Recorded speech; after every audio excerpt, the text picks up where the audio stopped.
சில பேர் நினைக்கிறான் ஐயா ஜோசியம் என்கிட்ட இருக்குது, குரு திசை, அவன் சனி திசை, அந்த திசைன்னு அவமான புலம்பின்னு இருக்கான். அப்படி சொல்கிறான். ஒரு வாரத்துக்கு 10 நாளைக்கு முன்னால் ஒருத்தர் எனக்கு ஃபோன் பண்ணான், ஐயா எனக்கு பிறந்த நாள், நான் வாழ்த்து சொல்கிறேன்.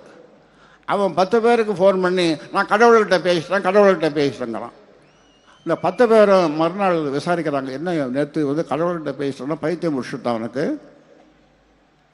அப்புறம் சொல்கிறாங்க, நான் ஐயா கிட்ட பேசுகிறேன். ஆமாண்டா, எங்களுக்கும் அவர் தான்டா கடவுள், அதை சொல்கிறதாடா உண்டோ, நேற்றே சொல்லியிருக்கலாம் மேடம் அப்படி, உங்களை பற்றி கவலைப்பட்டு கிடந்தாங்க. இப்படியெல்லாம் நினைக்கின்ற இந்த காலத்தில் என்னுடைய ஆசை, நாம் ஆள வேண்டும். நாம் ஆள்வதற்கு கடுமையாக உழைக்க வேண்டும். நாம் ஆளணும் கோட்டைக்கு போகணுன்னா நாங்கள் ஒன்று அங்கே போய் நின்று கற்றுவேன், கோட்டையில் நின்று கற்றுவேன், கற்றுட்டு ஆளுவோமா?